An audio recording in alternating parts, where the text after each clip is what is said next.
Hey everyone, it's Allie, and today we're back with another update for Splitting Steel Trickster. Today we'll be talking about a bunch of upgrades and a bunch of new technology that we've figured out over the past few days of playing this that are basically going to double your damage in comparison to the Elite Start setup. We have quite a lot to talk about today, and I hope that these changes are going to make your build feel a lot better. And as always, there will be a new path of building link for this in the description below that is going to have an extensive note section that's going to go over pretty much everything that we're covering in this video in great detail. So if you need a reminder or to catch up on anything that we're going to be discussing in this video, it will all be there in the notes section for you. I please implore you to actually look through it, as there's also a Q&A section that talks about a lot of things that are very important that some people have been asking about. So before we go any further, I want to actually go over this Q&A specifically. There's some things that a lot of people have been getting mistaken on, which I wanted to very quickly clear up at the start of this video so everyone is on the same page. The biggest thing that I've seen people bring up is, Allie, why am I doing very little damage? Now, typically, this has actually been just simply due to people not standing under an enemy. Just due to the way Splitting Steel works and how all of the damage in this build comes from the returning projectiles, you need to make sure you're under the boss that you're currently fighting or want to do damage to in order for all the splits to return to you and then hit the boss's hitbox as they come back to you, giving you all of your damage. If you're trying to attack an enemy from far away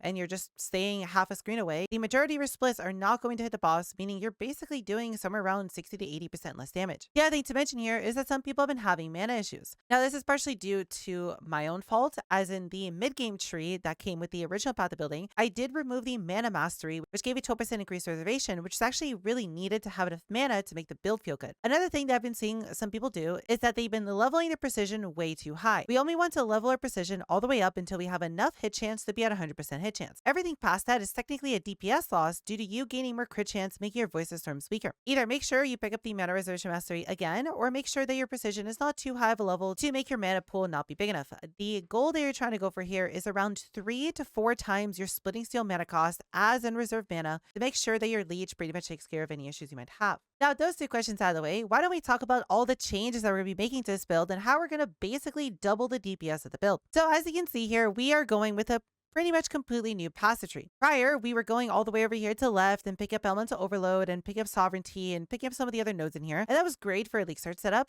But now that we're moving into a more mid-game setup and now that we are getting more money, there's a substantially stronger setup that we could do by simply picking up points at the bottom of the Ranger tree that not only makes this build do substantially more damage, but it's also going to make your clear even better. All this will be in the path of building, and there will be 2 trees for you to look at. One with a cluster jewel, because we will be going a cluster jewel, and another one without a cluster jewel that's picking up a few other points. If we want to very quickly go over all the major changes here, it's going to be very simple. Obviously, we are dropping Elemental Overload, which is worth about 40% of our damage. And instead, we're picking up Precise Technique, which does effectively the same thing. And if anything, it's actually better because it makes us never be able to do critical strikes, meaning that we're never accidentally critting, making Voice of Storms weaker just due to Voice of Storms specifically only re-rolling your non-crit damage. The other nice thing about going over here is that we finally have access to Expert Hunter, which gives us a lot of increased effect of our marks. Now, one thing we need to talk about here is how Sniper's Mark has been working this whole time. Sniper's Mark is supposed to give you 2 additional splits on any attack that you do against the marked target. Well, the thing is that we're using Mark on Hit, which gives us 20% reduced effective marks. And just due to the way the game works, with us having 20% reduced effective marks, that means that Splitting Steel was only giving us 1.8 projectiles, which the game rounds down to 1. If we were able to get ourselves enough increased effective marks to counteract the mark on hit, that means we will gain the full 2 projectiles out of Sniper's Mark, meaning we are going to gain a full additional projectile, which is a 15% DPS increase. Now, this is going to be very, very simple to accomplish. What you can do before you swap over to the new tree, if you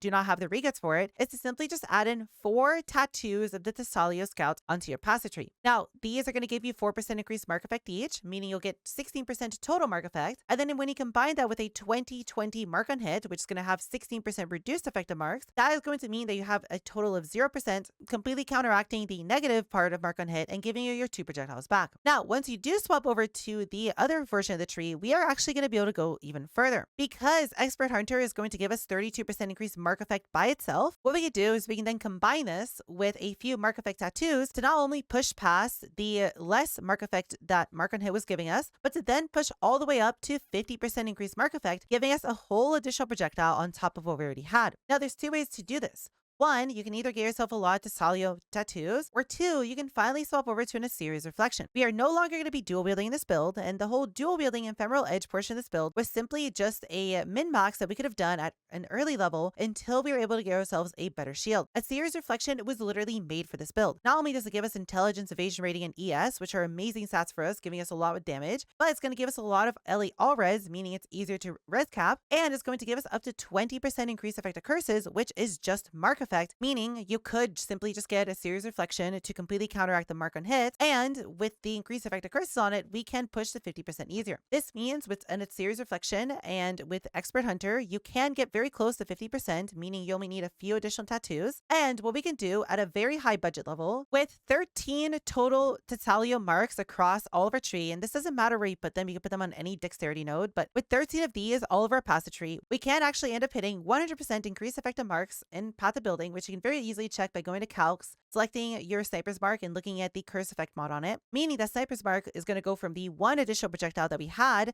all the way up to 4, meaning in total we're going to have 10 splitting seals in our Path of Building full DPS config. This is going to give you a lot of additional single target DPS, and because this has different breakpoints you can go for, this is something you could slowly work on upgrading by 1, getting yourselves enough to get over the mark on hit bump, 2, getting enough to then go to 50%, and then 3, finally getting all the way to 100%, meaning this should be a very smooth and nice increase to damage as you get more and more money for the build. The next thing to mention here is going to be the addition of a Thread of Hope. Now, Thread of Hope is going to be an amazing jewel that gives us a band, and this band is going to be based on the type of Thread of Hope you have. In this case, we're going to be using a large one, which is going to give us a large band. And what we could do with this is we can pick up passive points within this band without us needing to connect to the passive tree. This means we can get ourselves Quick Step for some spell suppression, some movement speed, One with Nature for some resistances and some Ellie damage, Primeval Force for some more Ellie damage, Piercing Shots in the small Pierce node for an additional little bit of Pierce, and Multi-Shot for the additional projectile. Now, this does mean we are going to lose on points such as the attack speed nodes leading up to Multi-Shot and the projectile damage leading up Piercing Shots, but the addition of Quick Step, One with Nature, and Primeval Force into the build just makes this a no-brainer and makes it way too efficient not to add. The thing about Thread of Hope is that a large Thread of Hope might be a little bit expensive, meaning that this might be an upgrade you might want to make later. And before Thread of Hope, you simply just put these passive points back into picking up Multi-Shot and Piercing Shots the normal way. And the other thing to mention about this is it's going to reduce your elemental resistances, meaning you might need a little bit more resistance to make up for the loss from Thread of Hope. Luckily, the majority of it is going to be made up with One with Nature, so you won't really be losing too much. But because the all-res roll on Thread of Hope is going to massively change the price of it, it might be a little bit hard to get yourself a -10, so you might need to make sure you're getting yourself a resistance jewel to make up potentially a -20 Thread of Hope. The next thing to mention about our tree is that we are then going to also be adding in a cluster jewel. In these slots in the middle of the Ranger Shadow area of the tree, we are going to be adding in a cluster jewel with Feed the Fury, Feel the Fight, and Martial Prowess. This cluster jewel is going to give us an ungodly amount of attack speed, as well as giving us a lot of generic damage, making this build feel substantially better. Now, these are going to be a little bit expensive, but the beautiful thing about this is that they can roll on a multitude of different bases. The ideal one that we're going to want this build is going to be a increased attack damage while holding a shield variant, but realistically, at a low budget level, you are just going to simply want to buy whatever cluster jewel they can afford. Now, in the note section of this Path of Building, there will be a section at the bottom for the cluster jewel specifically with a trade link here to get yourself one of these. Before you can afford one of these, if you do want to make the full swap from Elemental Overload all the way to Precise Technique, there will be a second passive tree in the Path of Building with no cluster that's going to pick up a few passive points such as Mark for Death, Void Barrier, and Depth Perception to utilize the points that you'd be putting into the cluster jewel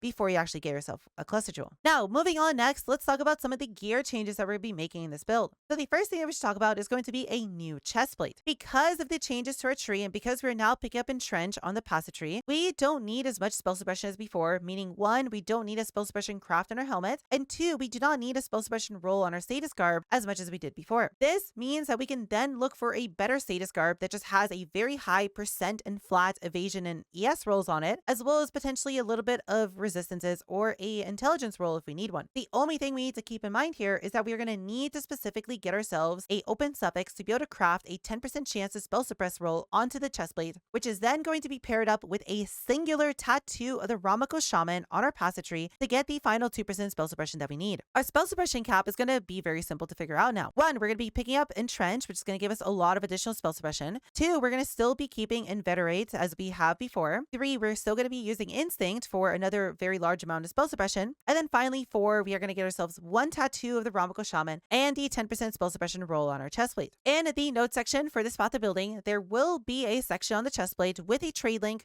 for better chestplates for you to purchase. These chestplates are most likely not going to be 6-linked, meaning you are going to have to spend a div or two to get yourselves 1,500 fusings to 6-link yourself, but it's going to be worth it as a tier 1 chestplate or a tier 2 chestplate should be somewhere around a 10% DPS upgrade over the previous chestplate you have. And if you manage to get yourself something like intelligence on it, that'd be even better, making this chestplate even stronger. As always, we are still going to want to get ourselves Eldritch Implicids on this chestplate, and for now, we're simply just going to go for Aura Effect and Discipline Aura Effect, as these are going to give us the largest amount of increased DPS and ES, making us even tankier. Next, let's talk about ailment immunity in this build.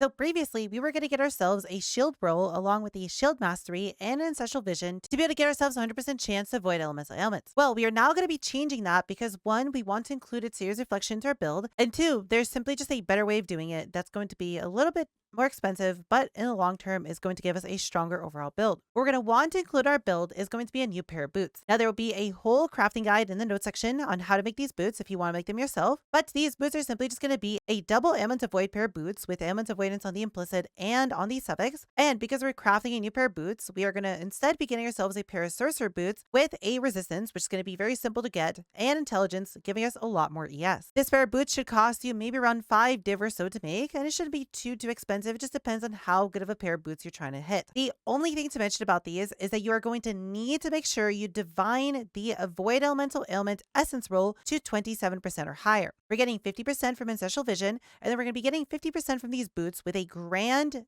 avoid elemental ailments implicit blessed to 23% and a shrieking loathing roll that is divine to 27%. We need the 2 rolls on these boots to equal 50% to get us to 100% with ancestral vision. 98 or 99% is not good enough, as that will not stop the ground ailments from actually applying to you, meaning shock ground will still be as deadly as always, and this straight up will not do anything against it. The first thing we should talk about are going to be the gloves. Now, these gloves are going to be a pair of fracture attack speed gloves with a increased damage while leeching prefix on it, and ideally a tier 1 resistance and intelligence roll on them. These are also going to have a whole crafting guide in the notes section if you want to make your own pair of them. And the thing to talk about here is going to be the Eldritch Implicits.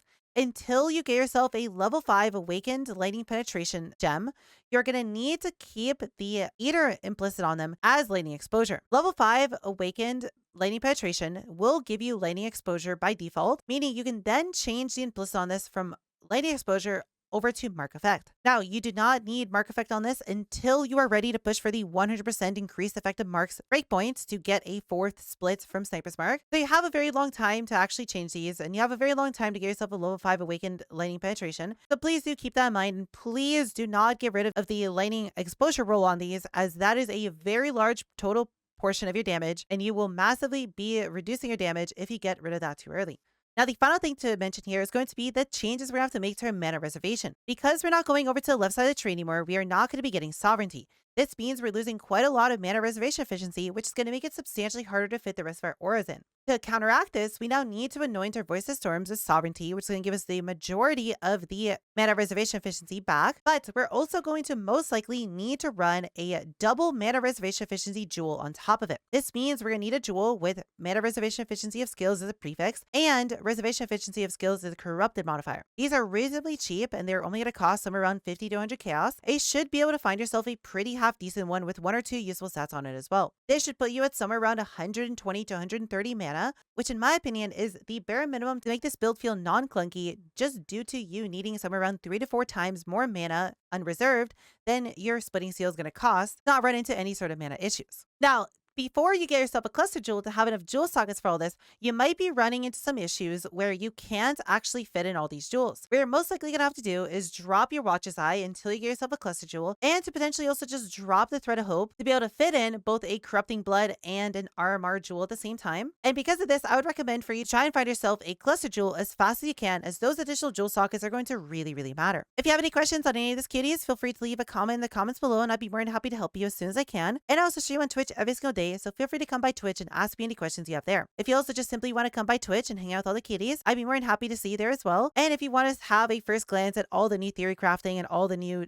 experimenting that we're going to be doing this build, the best place to see it all before it hits YouTube is going to be on Twitch. With all that said, kitties, I hope you have a wonderful rest of your day, and I'll see you all in the next video.